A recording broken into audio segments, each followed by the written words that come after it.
This is the start of a long process. We will not be drawing any conclusions. We will not speculate. We will also not be determining the probable cause while we're on scene.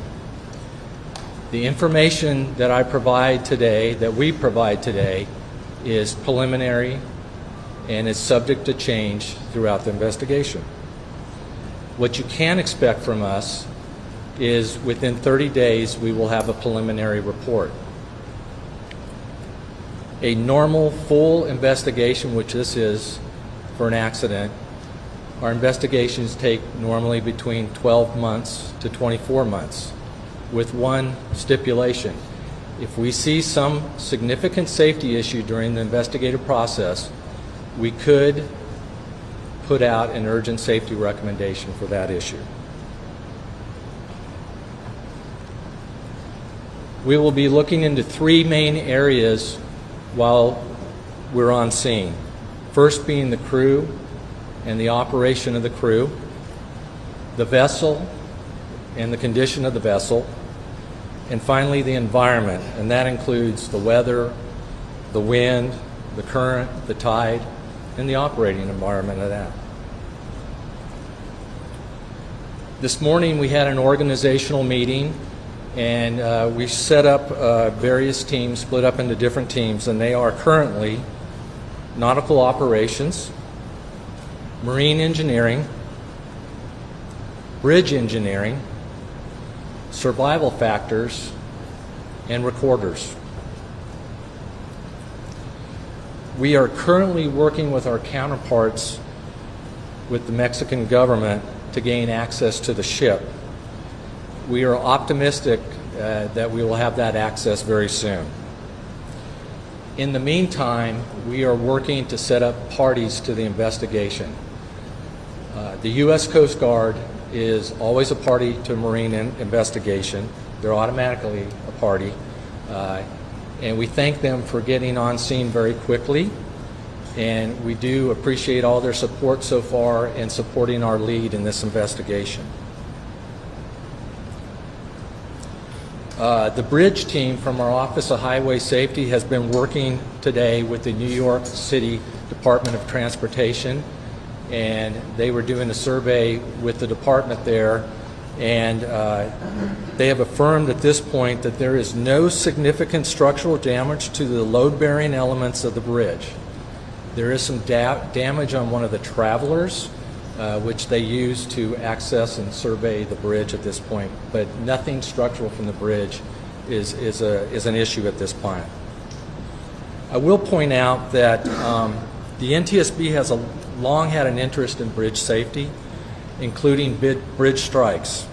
Just 2 months ago, we released an interim investigative report about the collapse of the Key Bridge in Baltimore after it was struck by the Dolly, in which we made urgent safety recommendations to numerous bridge owners. These included recommendations to calculate the risk of bridge collapse after being struck by a ship, and if that risk is over an industry threshold, to take steps to mitigate the risk. We have received comments back from the New York City Department of Transportation. We just received it. We're in the process of evaluating it, but accordingly they have reported that they have run the assessment and their threshold, their calculation is below the threshold. Sure, you bet. Our recorders group today, they've been canvassing the shoreline along the area where the accident is, trying to assess any closed-circuit TV and security cameras, and they have had some success today. We are very well aware that there's a lot of video out there in social media, people from cell phones and the such, and we would ask if you have video to first email us at witness@ntsb.gov.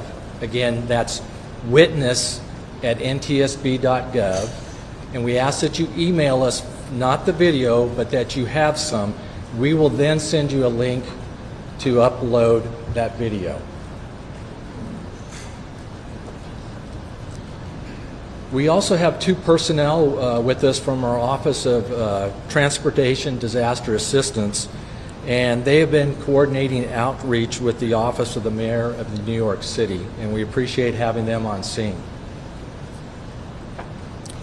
I will now turn it over to our investigator in charge, Brian Young, to give us some preliminary factual information. Brian? Thank you. Based on preliminary navigational data, I can provide the following timeline for the vessel's movements in New York. The vessel arrived on May 13th around noon and docked port side 2 at Pier 17. The vessel remained there for about 3 days, and at 8:20 p.m. on May 17th, with the assistance of a tugboat, began backing away from Pier 17. The intent was to sail south down the East River and head for sea. Preliminary weather report at this time was dusk conditions, westerly winds about 10 knots, and the current was about 0.3 knots towards the bridge. Upon departing the pier, the vessel's astern motion and speed increased up to 6 knots. And at 20:24 or 8:24 p.m., a VHF radio broadcast was sounded requesting assistance from other tugboats in the area of the Brooklyn Bridge. That was followed by 2 other requests for assistance, and at 8:24 and 45 seconds, the vessel's mast struck the underside of the Brooklyn Bridge. At 8:27, the vessel came to a stop, and at 8:30, both NYPD and FDNY assets were on scene.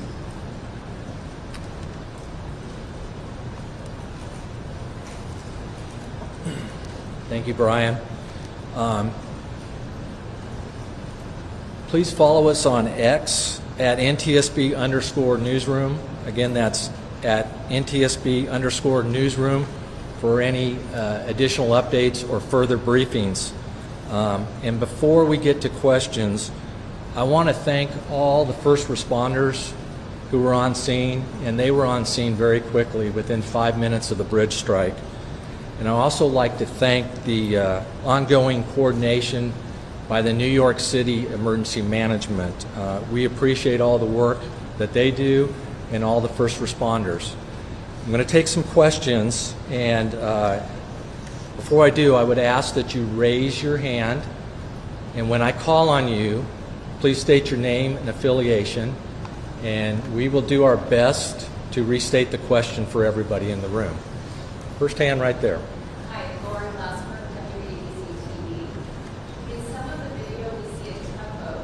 We don't see a tether, but this is as it's leaving Pier 17. Can you talk to the role of that tugboat and whether it was helpful or perhaps even harmful in the movements of this small ship? Thank you. The question regards the status of the tugboat alongside the vessel. As far as we know at this time, the tugboat had assisted the vessel moving off the pier, and part of our investigation will be to look into the tugboat's policies and procedures for the operation once helping the vessel get off the pier, what its guidance would be and what its the job it would have to do. Right here. CBS News. 2 questions. Any sense that there's a data recorder, voice recorder on this ship to obtain? And it sounds like from your timeline, whatever went wrong happened very quickly after that tugboat got it out off the pier. Is that right? The first question was about any recording devices on board the vessel, such as a VDR, a voyage data recorder. Our recorders group, once getting aboard the vessel, will make a full assessment of any recording devices, and we will capture that information and retrieve it. And the other question was, it was approximately 5 minutes from the time the vessel started coming astern to the time they struck the bridge. Yes. So you don't know at this point if there's a recorder? We don't know at this time, not yet. Right here.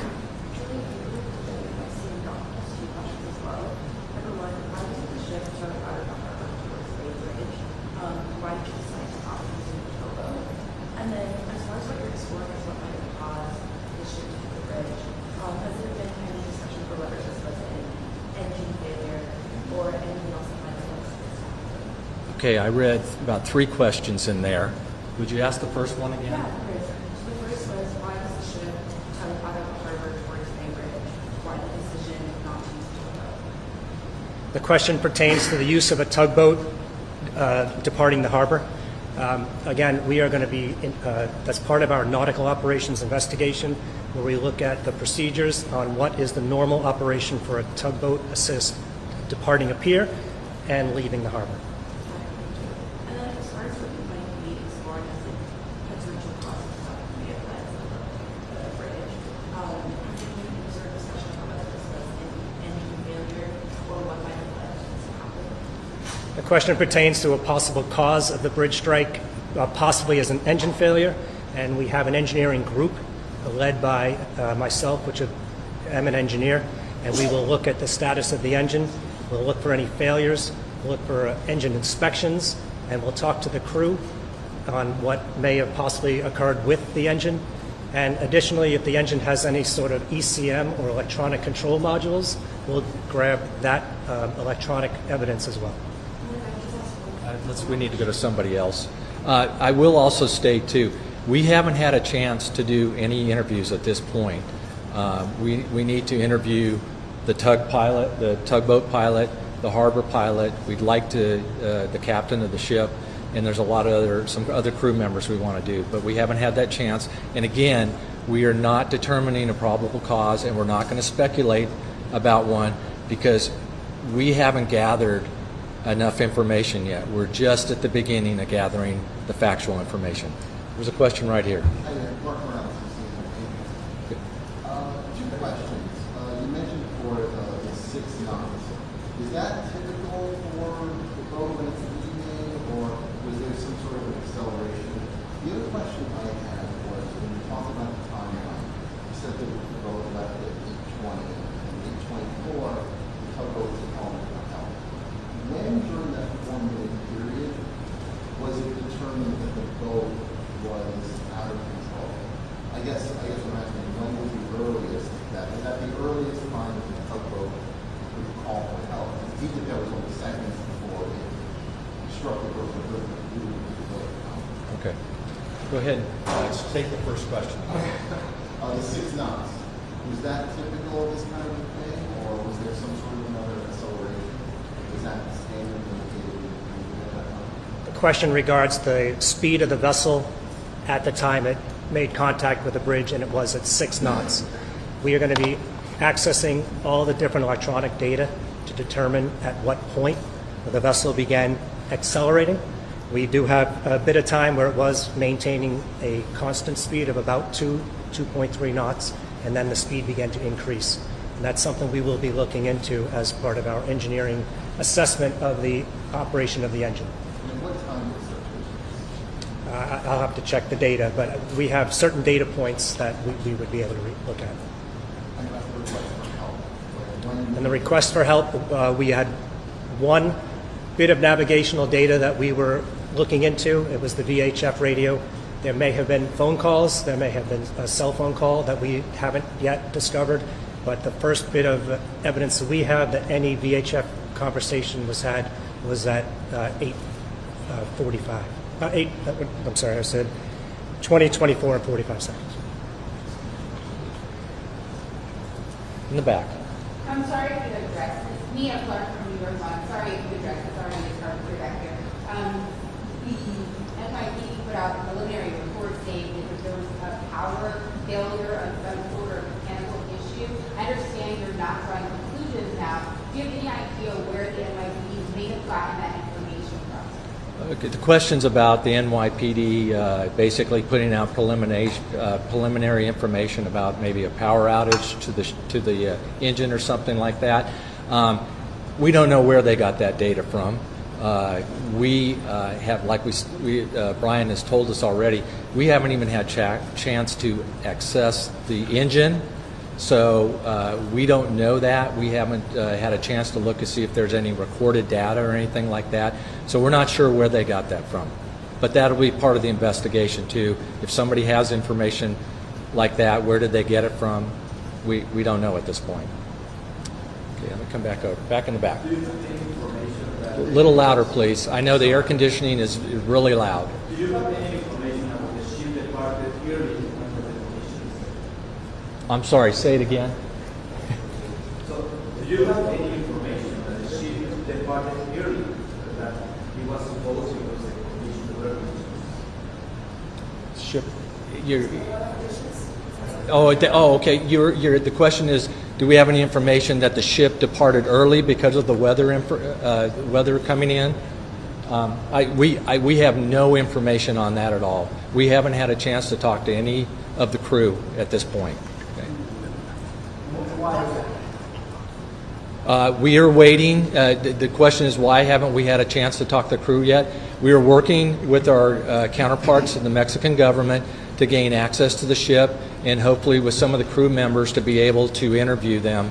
Not unlike the harbor pilot, the docking pilot, we're going to interview them here in the near future. Question? Have you gotten any response from the Mexican government?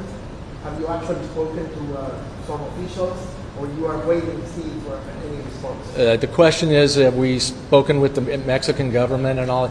We have our officials, our counterparts on the other side. Our general counsel is working with them at this time. We're also working with the vessel agent, and we are very well aware that there's also other crews that the city would like to move the ship to a salvage yard very soon, and there's going to access that needs to be done so that they can actually assess the hull integrity from inside the ship, hopefully also. Another question right here.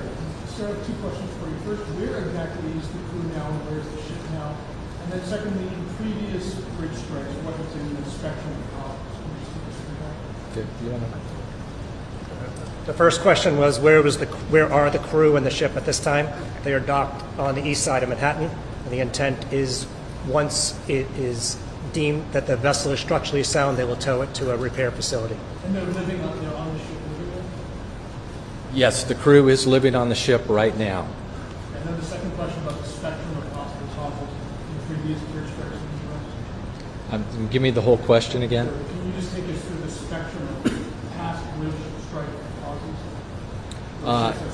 Okay, he's asking a question about the whole spectrum of previous bridge strikes and causes. There are multiple bridge strikes out there, and it depends on the size of the ship in many cases. The vast majority of them, looking at the statistics, have been barges. I think a lot of them are mainly on our inland rivers.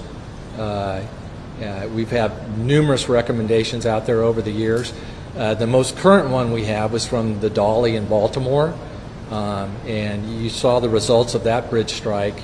It was catastrophic, so that's why we put out an urgent safety rec just here recently for bridge owners to take a very close look at their risk assessment of their vulnerability of a bridge being brought down by a boat strike or a ship strike. One more question, right here. I want to ask about the crew. We've seen that many of them went back to Mexico. So the folks on the ship are those people the ones that we need to interview? And could you just go into any detail about not being able to access the ship yet? Sorry, one more. I was at the ship this morning, and I saw some folks up on the mast that's moving stuff around. Is that an investigation? Okay, the question is about the number of crew. Initially, the first question, and how many of them left the ship. It has been reported that the City of New York helped approximately 179 cadets leave the country last night to go back to Mexico. And it has been reported also by the city that there are, I believe it was 94 crew members on board working. The other part of the question was about people working up in the mast earlier today. Yes, I was on scene myself on the dock. We did see some crews up there. I don't want to speculate what they're doing, but I know there is concern by everybody, especially those that are going to help move the ship to a shipyard, that we need to secure the mast up there, since Some of it is broken off and it's entangled in the lines. So those are obviously going to have to be secured before the ship is moved, so that doesn't create another hazard. Okay? Thank you very much.